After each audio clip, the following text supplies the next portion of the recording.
Hey, it's Tim here, and I've got a quick favour to ask you. If you've not yet reviewed the Creative Piano Teaching podcast on iTunes, can I point you in the right direction to do so? You see, reviews and ratings on iTunes are among the most important metrics for a podcast to rank well. And as you can probably appreciate, it takes a lot of work to produce this show each season, and it would mean the world to me personally if you would just take the 1 minute needed to leave a quick review, which you can do so by simply visiting timtopham.com/iTunes. Thank you so much for doing so, and on with this week's episode. This season of the Creative Piano Teaching Podcast is proudly supported by My Music Staff.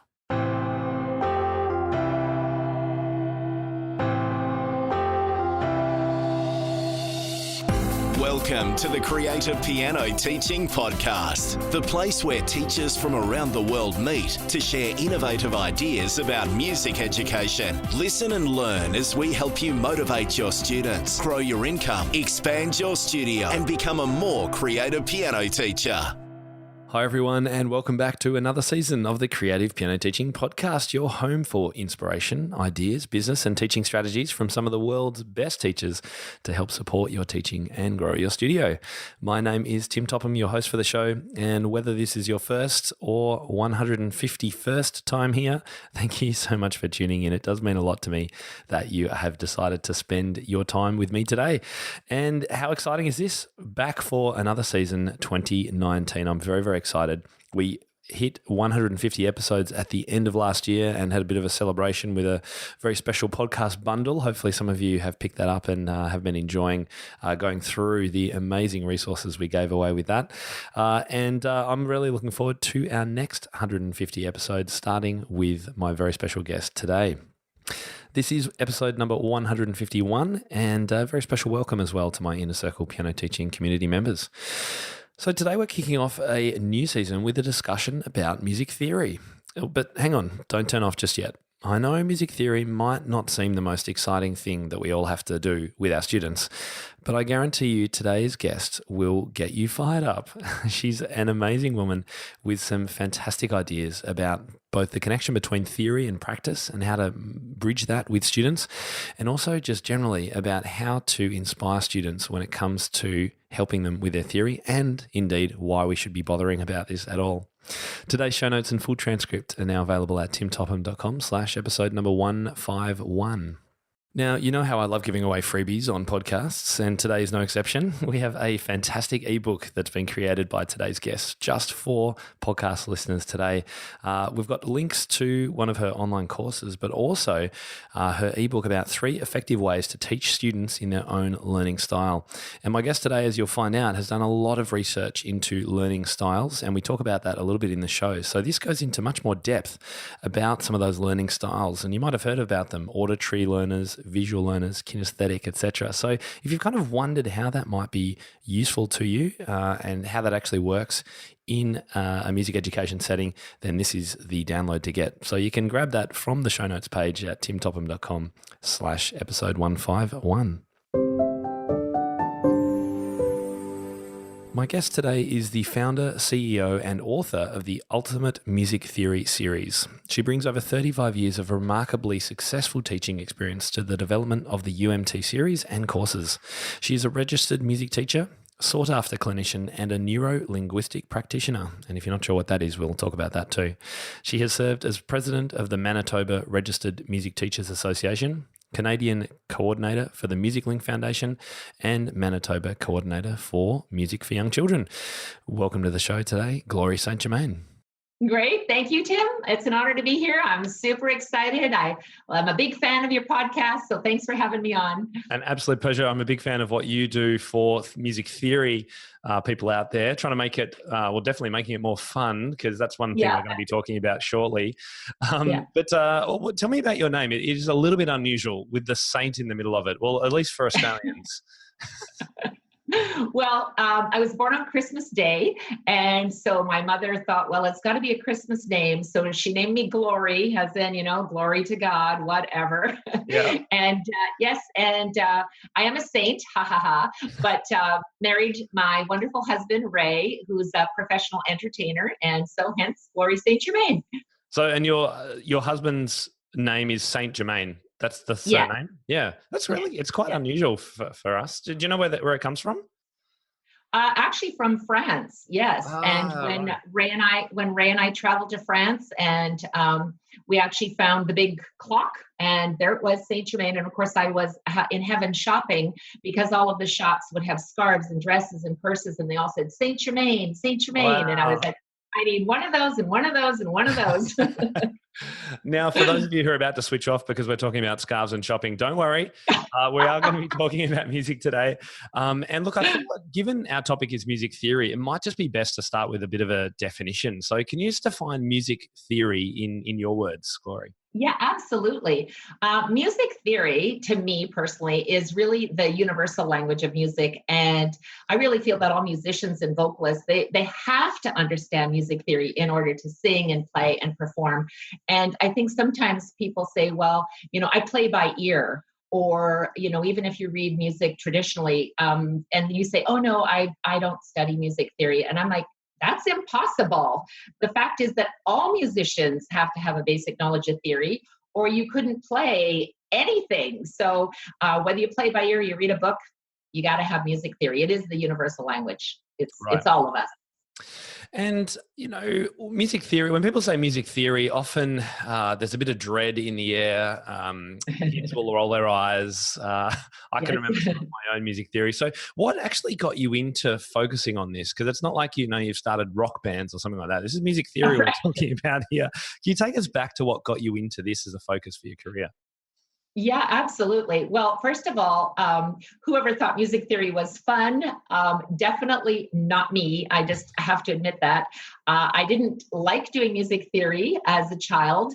And the reason I focused on music theory was that as a young piano student, I didn't have a very good experience in learning music theory. And I found that the books were confusing. And in fact, my teacher, I don't think she was very confident. And I had to do theory exams. It was a prerequisite. I was doing piano. I really was passionate about becoming a piano teacher. And truthfully, I didn't have the confidence either to teach theory because of the experience I had. So there I was, 16 years old, and I thought, there's got to be a better way. It's the best first way to start any kind of enterprise that may be useful to other people in the future. It's one of the reasons that I Absolutely. started doing my resources for teachers as well. Yep. So what were those lessons like as a child? Did your teacher, your practical teacher, teach you theory as well, or did you go to someone else? Well, she did actually. I started my piano lessons when I was 5. I grew up in a very musical family. In my house, it was kind of like brushing your teeth. You were playing an instrument and you did it twice a day. I was very blessed. My mother and father were both multi-instrumentalists. They played all different instruments. So violin, guitar, bass, all that. My father would hand me a chord chart and just say, play it. And I had no idea what I was doing. But I think the true theory lesson and experience was really one that my teacher, because of that, I didn't really love theory either. So I think we are really affected about how our teacher presents those concepts to us. Yeah, absolutely. And I remember my own theory lesson experience was part of my practical lessons. So I would have, let's say, 30 minutes practical, 15 minutes. We'd move away from the instrument. We'd go and sit at a table and learn the theory with no connection really to the Right. practice. And I know we're going to talk about that a little bit later on Yeah. because I think that's a really important thing. It But is. books were, maybe they still are, really the way that teachers teach theory. And perhaps Yeah. that's part of the problem because these books tend to just be so dry, don't they? They do. And actually my true theory lesson experience, so I didn't know too much teaching, when I was 16. And in fact, I sent my students to other teachers because I didn't know what I was doing. But you talk about that dry experience. I saw that firsthand when my young daughter, Sherry, she was in the gifted youth program at the university. And she's actually now a music producer in Las Vegas. So all those lessons were worth it. Yeah. But when I sat at the back of her lesson, there was actually 15 kids in the class and they all had their theory books and they were all bored. The theory was boring. There was no laughing. There was no connecting it to the music. And in my mind, I just thought, there's got to be a better way. And I really wanted to not only serve my own students, but I thought I need to make a difference. You know how sometimes you just think, I can help. And I wanted to help them understand because I was a musician. I mean, I wanted them to be able to improvise, compose, jam with the band, have that super fun experience of musicianship. And that's why we study music theory. So I thought, no, it's time to do something. Knowledge is power. So, and certainly now as I look back, I'm so glad that I did. Yeah, and we're all very glad that you did too. And we'll find out more about what you have created a little bit later on. So are you still teaching either instrumental or theory students privately? Yes, I do. Of course, I'm running, Ultimate Music Theory, so I'm only teaching 3 days a week, but I love teaching piano, and I certainly love teaching my Ultimate Music Theory club classes. And it's kind of funny because I kind of am back to my dad here, like brushing your teeth, it's not an option. Mm-hmm. My students have to take practical. They come for 1 hour private, and they also come for 1 hour group theory club classes. But I think my theory classes are a little bit different than what you might think in tradition, because they are about, applying all of those principles to the practical. So it's fun. You want to come? It's fun. It sounds good. How many people in your theory groups? Usually I have about 4 to 6 in my theory club classes, and it works out really well because I actually have other teachers that perhaps teach voice or band at school. And so they send me their students. So not all of them are necessarily playing the piano, but they are all musicians and for some of them vocalists, and they just need to learn how to read music. So it's kind of nice to collaborate. And then when we have our recitals, even though they're not piano students, they still get up and jam and perform with my students. So it works out really well. And the light bulb that just went off in my head, which I wonder has gone off in some of our listeners' heads, is, this could be a new income stream or income source. Absolutely. And absolutely, not students. So, and that's one of the things that teachers can get from your training is an ability to teach music theory outside of your piano practice, right? Yes, absolutely. As a matter of fact, there are many teachers that, and what you need in order to teach Ultimate Music Theory club classes is basically a kitchen table and 6 chairs. Mm-hmm. And obviously, you have to have an instrument there as well. But it is something that, enabled me to, be making, for some teachers, I'll just use an example. They charge $50 per hour for teaching private piano. And now I'm making, $250 to $400 an hour teaching group lessons. So it's a win-win because the students, they don't quit. Like once they start with theory club classes, they're there for level 5, level 6, level 7. I start them right when they're little and all the way through. So they love it. I even had an adult student once who loved the theory more than the practical. And she actually wanted to keep doing theory assessments and learning, and she stopped piano. It was the most bizarre thing. I must have been doing something right. Yes. So let's talk, we'll come back to that idea of business and income and things, because I actually think that is really important given how much I've been talking over the last few years about group teaching as an option for piano teachers. But I know some teachers don't really like the idea of having and purchasing 4 instruments or more, or however many, or they're just not comfortable about doing that. But perhaps having a small group of theory students could be an option for them and could provide that extra income for the same amount of time. So let's talk about that a little bit later on. One thing I did want to talk about was this idea of writing music. And what I'm finding these days with notation software in particular, even our theory exams here in Australia have gone online. So students actually don't have to draw a treble clef. They drag one from the side and they have to place it in the right spot. Yes. Do you think it's still important for students to be able to use manuscript and a pencil and write music?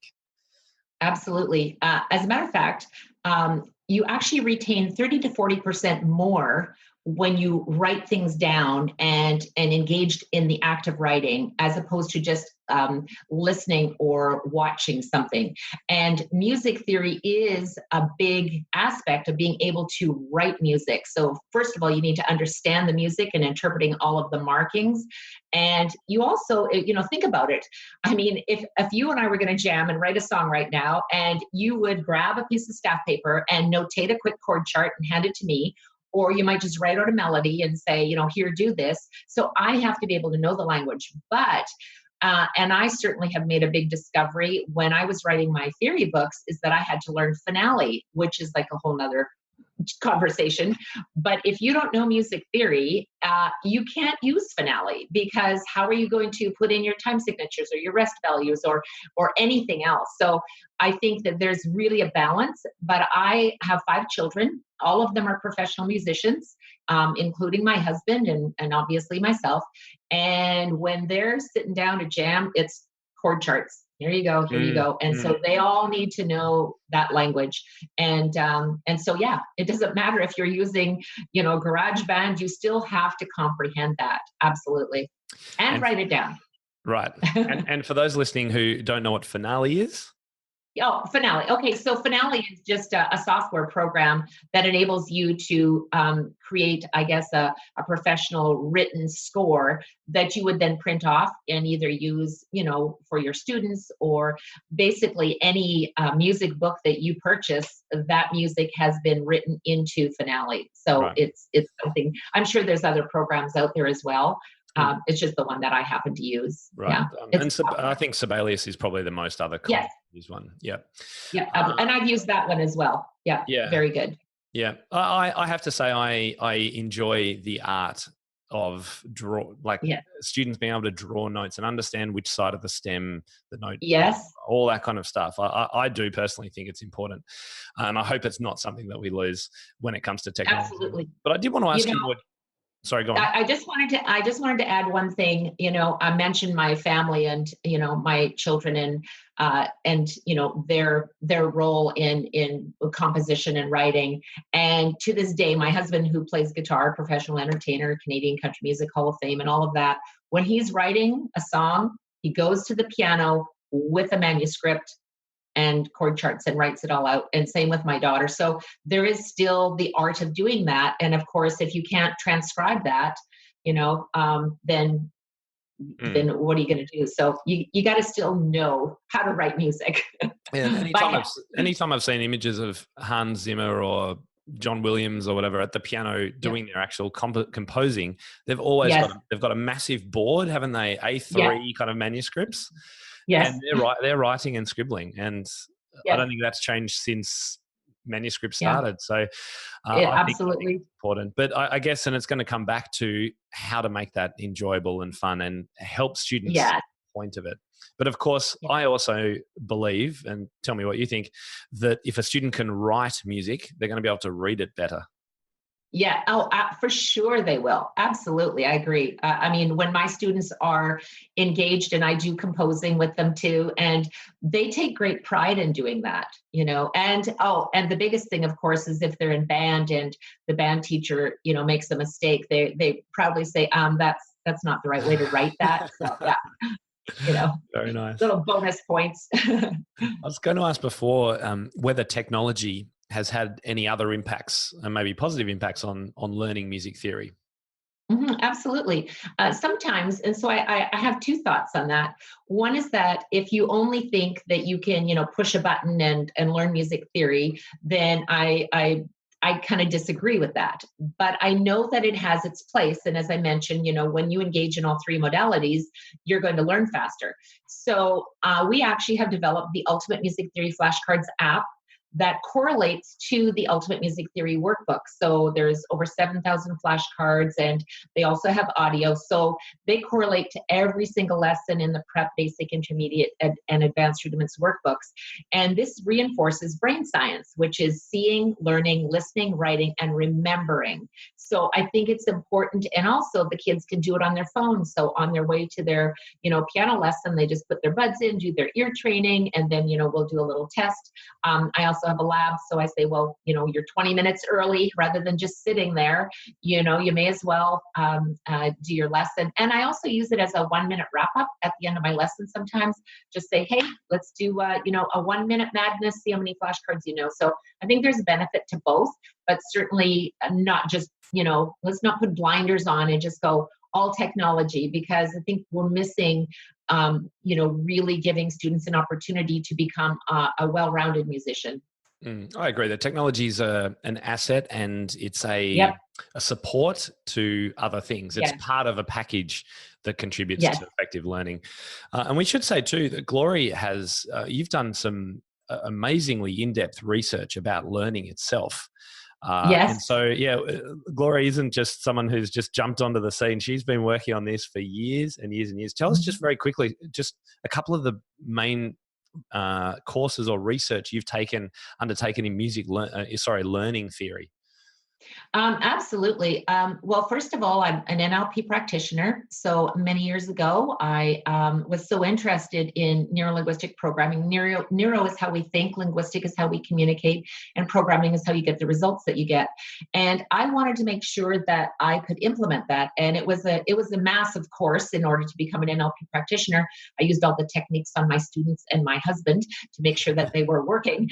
But I think it's really important to be coachable and to be open to continuous learning. So in NLP, I discovered learning styles, visual, auditory, and kinesthetic. I learned how to identify the learning styles of my students to become a more effective teacher, because each student has their own learning style. And what's really interesting, Tim, is that when you are young, you have a predominant learning style. And then as you get a little bit older, you can, have more than one. I am very much a visual learner. But when I first started my NLP training, I thought I was kinesthetic because I like to do things as everyone does. So I think it's important to really explore that with your students. Also, I've done a lot of research in why do you learn more effectively when you're learning in a group setting? And this actually comes from the cooperative learning theory, which was developed in the early 1920s by social psychologists. And it's a proven fact that we actually develop in many different ways when we're learning in a group setting, which is why I see the great success in doing UMT club classes, because not only are they learning individually, they're supporting each other as a group. And that's what musicians do. So we're not just, I play the piano all by myself in my room. No, you're going to play duets, you're going to play with a band, you might learn another instrument. So I think that research has really served me well. And I share that in all of my teaching because, what's the point of learning something if you don't share it with others? I wholeheartedly agree with that.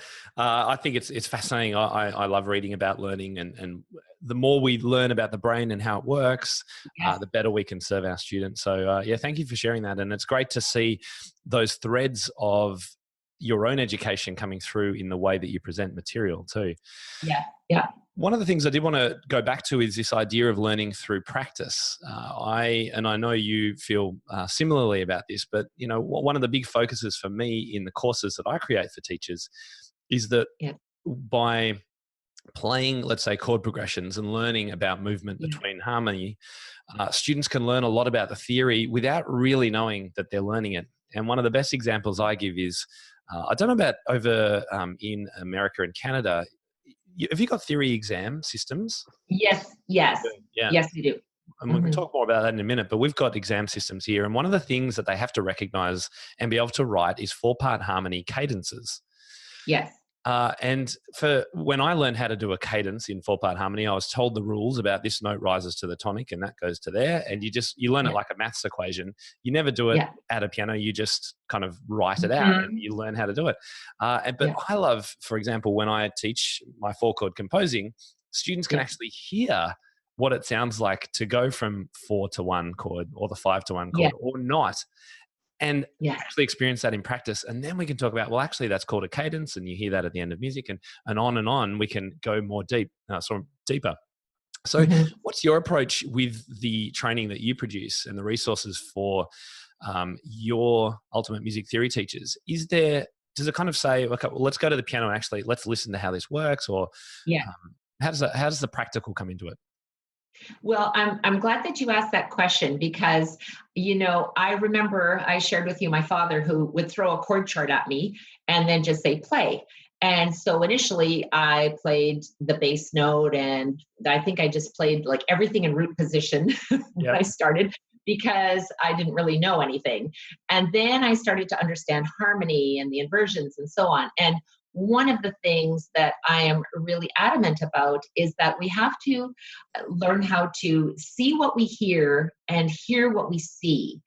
so that when you're going to the piano, you should, and of course, this is a skill that's developed. I watched the video that you did with your student, which was brilliant, because you said, what's the distance, and understanding that chord. So I think it's really important. And one of the things that I do teach in the certification course too, is that when you're opening up the Ultimate Music Theory workbooks, not only are you going to open the book and just learn the theory, but you're going to take it up to the piano, do the analysis. It's kind of funny, I opened it up to this page, but anyway, I know you probably can't see it. What is it? Yes. So this one actually is called No More Pizza. There's a story behind that title. It's kind of funny. I opened it. I'll share it. It's more or less a chord chart, is it? Well, this is an analysis thing. So this was actually a No More Pizza. So there's a lot of analysis within the music theory question, but we're talking specifically, about the chord structure. And I think in order to learn those progressions, you are right. You need to take it to the piano, see why it works. Oh, because that's just a semitone. And if you played it, up like it wouldn't sound right. So we need to develop the ear, and we need to look at the visual, like on the keys, understand it, but we also need to know how to read it, because very often what I do with my students, it's kind of fun. And I'll open a book and I'll say, what do you think that sounds like? Can you sing it? Can you sing the melody? Because I remember I was in a music store once with my mom, and she said to me, I was looking through books, and I said, no, this is not a good book. I'm not going to buy this one. I'll look at another one. I said, oh, I can't wait to learn this one. She said, what are you talking about? And I said, well, I can hear it. I see the chord progressions. I can hear it in my head already. And she said, well, that's amazing. And I said, well, it's the same as you opening a recipe book and reading the ingredient. My mother was an amazing, cook, and she did all that. I didn't, I was practicing, but she would read a recipe book and she could taste it. And I think we can develop that palette of colors for our students when we start them off with those basics, as you did with your young students, saying, well, here's a third. How do you make it minor? How do you make it one semitone? So I love it. I just love exploring all the colors. And I go, what if you add a seventh? Ooh, minor seventh. I love my ninths. Yeah, let's make it jazzy, my friend. Now, a quick word from our sponsor, My Music Staff. Most of you have already heard about My Music Staff and how their software helps thousands of music teachers manage their businesses more efficiently. They handle all of your student management issues, scheduling, billing, and so much more. It's what I personally use in my own studio, and it's no surprise why it's the leading studio management software. What I think really makes My Music Staff stand out is its community-driven development and personal approach to customer support. It was such a pleasant surprise jumping into My Music Staff for the first time and realizing how in tune it was with my business and the ins and outs of a music studio. Since they partner with the music community to develop their software, they've been able to anticipate what teachers need and are constantly improving their software to exceed expectations. And a more recent example of responding to community feedback was the addition of a very popular feature, streaming video and audio files directly within the My Music Staff app. And that means that no longer do you have to download files to your device. So it makes it incredibly easy to share content with your students. My Music Staff is super easy to get up and running. The transition away from paper and spreadsheets is painless. If you do need help, the quality of support is second to none, and you'll always get a fully personalised response. I have yet to see the level of attention and care I receive from My Music Staff provided by any other software platforms I use, and I use a lot of software in my business. So what have you got to lose? Just go to mymusicstaff.com and sign up for their free 30-day trial today. I'm interested too. I've just picked up that you say semitone. So in Canada, are you minims and semitones and crotchets, or are you quarter notes and half steps? Are you like America? I'm bilingual. Actually, one of the pages in our books, we actually did that whole analysis by introducing all of it. Because here's the great thing, Tim, and I know that you've traveled all over the world, including coming to America, and you've collaborated with other composers and authors. We're musicians. And we need to be able to speak that language easily. So whether you say half step or semitone, I think now with, people doing so much traveling and collaborating, we need to know both of those. So we actually put them in the book. So if you're going through the Ultimate Music Theory book, it's a universal language. I think that's really good. I actually, to be honest, I think calling things quarter notes and eighth notes and sixteenths like you guys do is actually, it makes it much easier to understand what that note is than a crotchet and a minim and a quaver. I agree with you. And I'll tell you, one of the things that we actually introduce, I'm glad that you mentioned that, is that when you take, and we have whiteboards and things, and when you take a circle, like a pie, we'll call it a pie, I'll call it a rhythm pie. And so that's a whole note.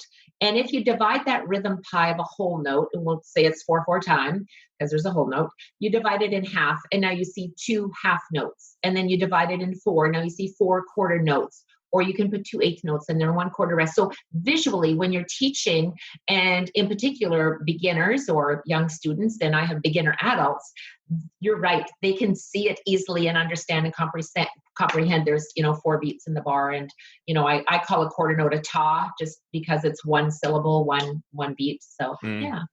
Tars, and do you use TTs? Yeah, I love TTs. So you got that's Kadai as well in there too. Yes. Yeah. Yeah. Fantastic. Oh, that's great. Well, look, I would love to hear some more of your top ways that teachers can make teaching music theory more engaging, relevant, and fun. Can you give us your top 5 or something like that? Okay. I'm ready for this one, Tim. All right. Let's do it. Here's my top 5. Okay. Write this down. Number 1, foundation. I think teach the fundamental building blocks of music for sight reading and ear training. And a lot of fun is when you play, you be the detective. I often have my students look through a piece of music and they are the detective, and then they have to teach me, because my philosophy is, if you can't explain it to me, you really don't know it. So if you truly want to learn, teach it. And so they love being the teacher. So that's number 1. So wait, so you'll say, okay, here's a piece of music. Tell me about the rhythm or something like that? Yes. Yeah, right. Absolutely. And I would have you clap the rhythm and you teach me. Right. And so if you can't teach, and I call them the musical detective games, because if you can't explain that. So for example, when you had your student, you did that. You just didn't call it the music detective, but you did ask him questions.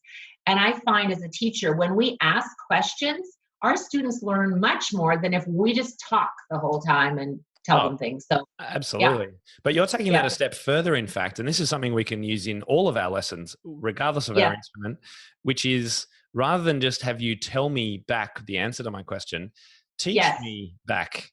Yeah. And I really like that approach, because I agree that when you teach something, you really do know it.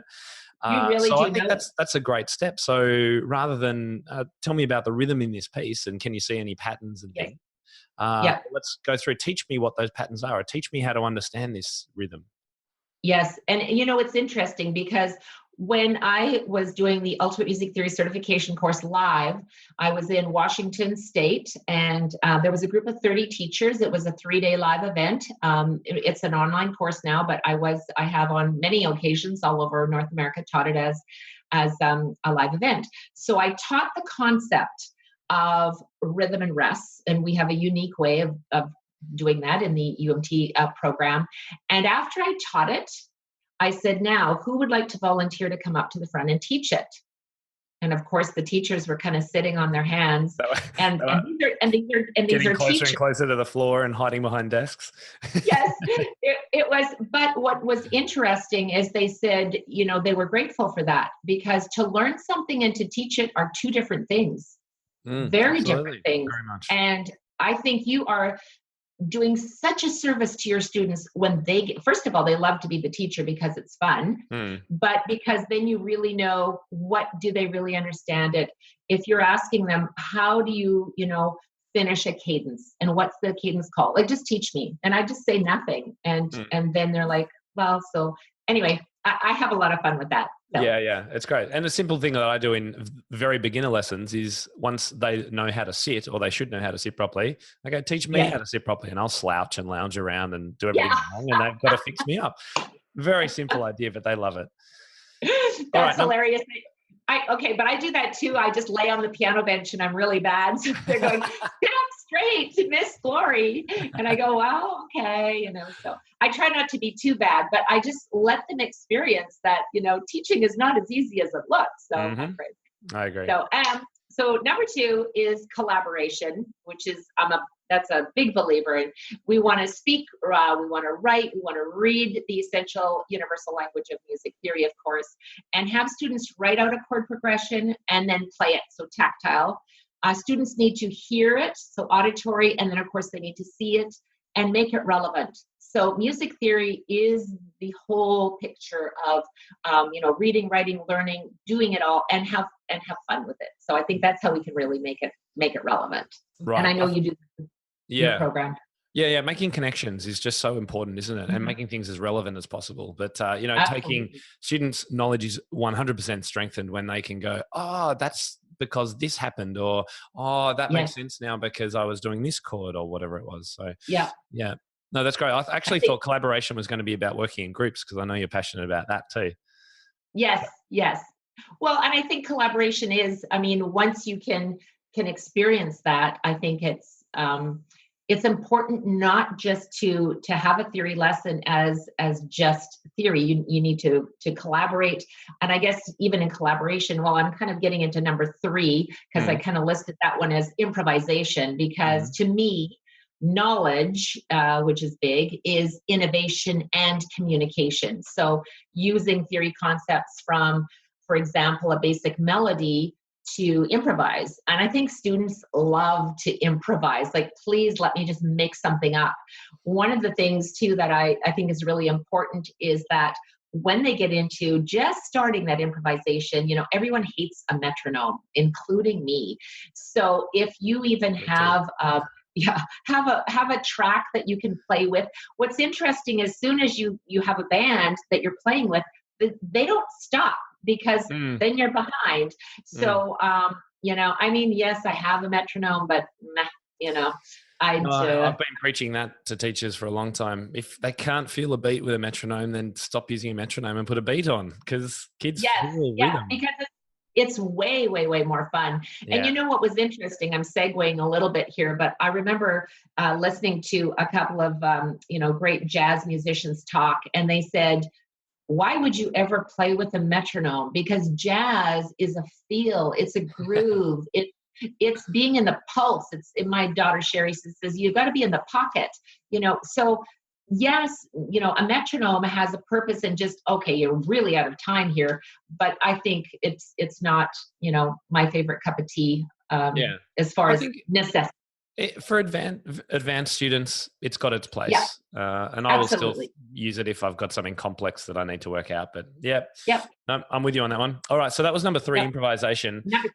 All right. Number 4. Just on that one too, because normally improvisation and music theory do not go together. So you've kind of blown this up. So as part of doing your course, a student will actually improvise in order to learn music theory. This is mind blowing. Yes. Yeah, well, of course, right? Because if you think about it, you talked about chord progressions. You started that. So your fault. So when you're talking about that, improvising comes from either one or the other, right? You can either play a melody and then improvise with the left hand, which is what my dad made me do all the time. It was not an option. Or B, and I noticed you were doing that with your student, was learning the left-hand chords and then just humming them, like just even composing and improvising a little melody. And, if you think of, Mary Had a Little Lamb, it doesn't have to go, Mary had a it can flow. And so, it's fun to do that. I should mention too that Glory is talking about a video that I've created about my 4-chord composing. Yeah. So I'll pop a link in our show notes to that. If you haven't seen that yet and you're wondering what she's talking about, you can actually watch me teach my approach to chords with one of my students. Yeah, it's a great video. I love it. Thank you. Number 4. Number 4 is memorization. Now, this is big. because when you develop effective analysis techniques, and that means you really need to know all the elements of music theory, it makes it so easy to memorize your pieces for performance. I remember when I was working on my ARCT for my associate for the Royal Conservatory, my teacher's exam. I mean, there is like a lot of notes to remember, and it's not just about remembering, the pattern in the right hand or something else. But when you understand music theory and go, okay, this entire section, interestingly enough, is in the key of C major. And ooh, look at that. They're modulating to the dominant. Now I'm in the key of G major. Then they're modulating to the, so that to me really, really helps with memorization. And I share that with my students all the time when they're struggling. I go, okay, let's just stop. Let's think about the theory. And they go, oh, that's easy. I call it the KISS method. Keep it super simple. That'll do it. Yeah, I agree. There's no doubt that having a harmonic analysis framework in your head will help with memory. Yeah, no, that's very true. Absolutely. All right, number 5. Number 5 is a standing ovation. Now, you might wonder, what the heck are you talking about? But, well, first of all, because my family is a family of entertainers, and they always strive to have the standing ovation at the end of a performance. So excellence in music performance and mastering musicianship skills are easy when you learn music theory and you really develop confident musicians. And I think as music educators, for me, that's personally my goal. I don't want to tell you how long I've been teaching, except that I have many students that are now not only teachers, but are professional entertainers and musicians. So that says, we've done something right in getting them a standing ovation. And it all started with a little bit of music theory, and now they're superstars. That's great. Well, look, as we start wrapping things up, I am keen to find out more. We've mentioned Ultimate Music Theory a number of times. So Glory has a company called Ultimate Music Theory that provides training and resources for teachers to enable them to have their students engaged in a fun and what's the best word? A fun and exciting and motivating experience with music theory. So just tell us a little bit about some of the things that you do offer. Yeah, absolutely. Sheila McKibben-Uren and I created the Ultimate Music Theory program 10 years ago. We're just having our 10th birthday. Sheila and I have we've written over 50 books together, and we're still best friends. So that's a big sign there. 50 books is a lot. And we have workbooks and answer books. As I mentioned, we developed the Ultimate Music Theory flashcards app. We have 10 online courses, including the signature course of the certification course. And we've created many, many free resources. And one of them is the assessment exams. So if you're new to Ultimate Music Theory, you are welcome to download the free assessment exams. Maybe you're not even sure where your student should be or fit in.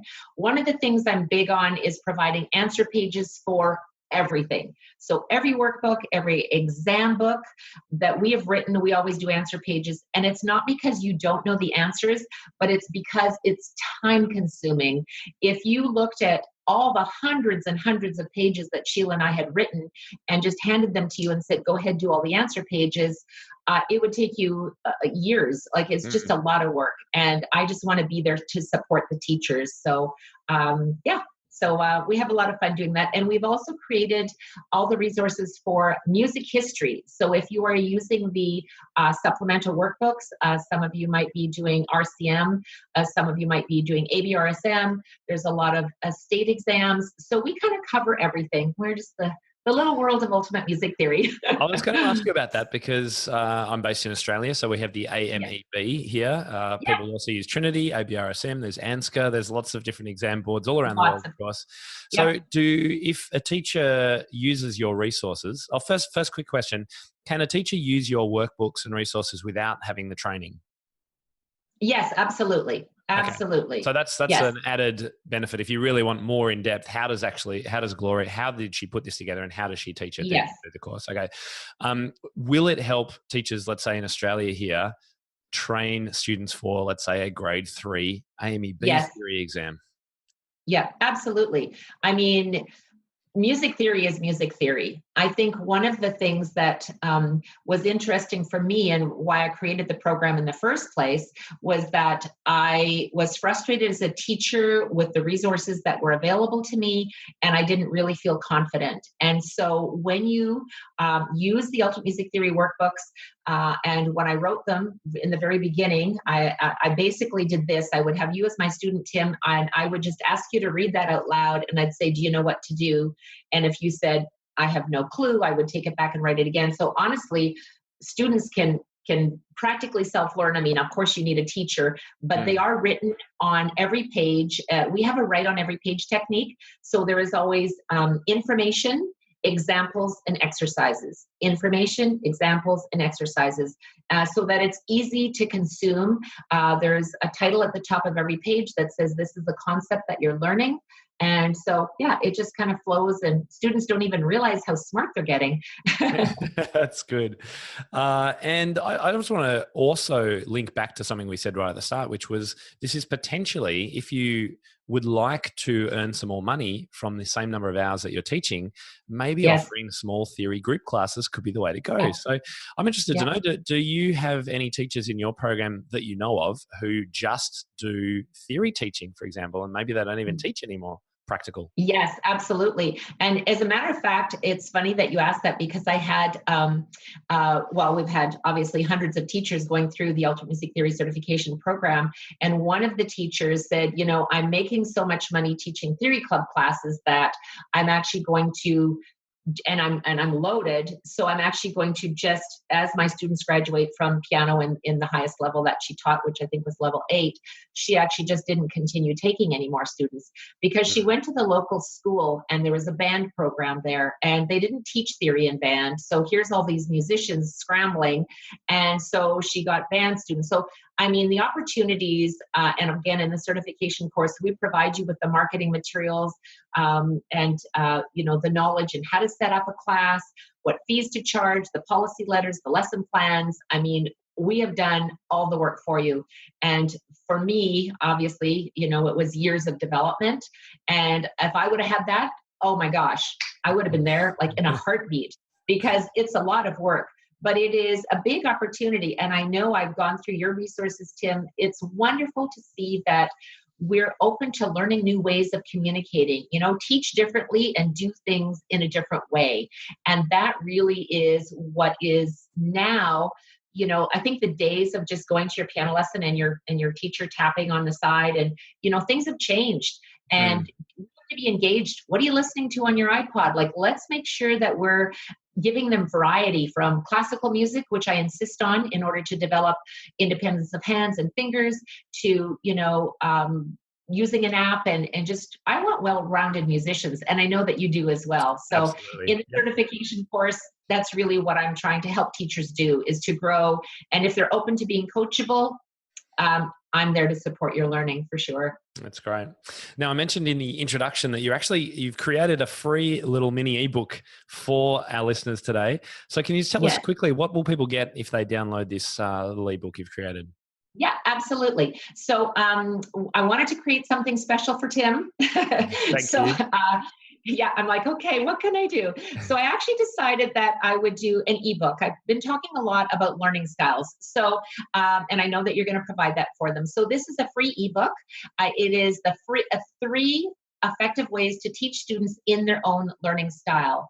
And I've also included in the ebook is a direct link for you to get a free online course, which is called the Teach Basic Rudiments mini course, which includes 12 video sessions on how to teach music theory concepts that are in each of the 12 lessons in the Basic Rudiments workbook. So it's just a little gift to say, here it is, and I'm sure that you'll enjoy it, and I hope that it serves you in your teaching, so you have a little deeper understanding about the learning styles of your students. That's fantastic. Thank you so much for creating that for us, Gloria, and that will be on the show notes page. And where can people go to find out more about you and all the great things you're doing? Sure. They can go to ultimatemusictheory.com. That's where we'll have our free resources, and you'll kind of have links to everything that you need. If you're interested in the online courses, you can go to my.ultimatemusictheory.com. And we're open to questions. We're always here we've got a fantastic team. The Ultimate Music Theory team is here to support you. And so just send us an email or get in touch with us. That's fantastic. And also on Facebook too, right? Facebook group. Yeah, right. Thank you. Yeah, we have a fabulous Ultimate Music Theory Facebook group, and fantastic. Every Friday, I do Ultimate Music interviews with special guests such as Tim. And yes, I'm in the group. Yeah, it's going to be fun. And so they're live. So whatever comes out, comes out. So anyway, I'm very grateful. Thank you again, Tim, for inviting me. It's a wonderful opportunity to share with your listeners. And I'm very excited to say that we're also available on Amazon in Australia. So you can check that out too. Brilliant. Thank you so much for joining us today, Glory. And have a great evening over there now, right? Yeah, right. You're saying see you Monday. I love the email. Yeah, it was Tim sent me an email and it said, and I'll see you later from the future. Yeah, no, it was like, because I knew it was your Thursday. I'm like, yeah, happy Friday from the future. That's cute. Yeah, I do. Love it. Thank you so much, Glory, and see you soon. Thanks, Bye-bye. Tim. Well, I hope you got as inspired by that interview as I did. Glory's enthusiasm is definitely infectious, and I do encourage you to go out and check out some of her resources, and also, of course, download your freebie from the show notes page today at timtopham.com/episode 151. And a reminder, of course, that you can be listening to these episodes, if you're not already, on my app. Just search for Tim Topham in any of the app stores, download my free app, and you'll be able to access both the podcasts, my blogs, and all my social media articles and videos.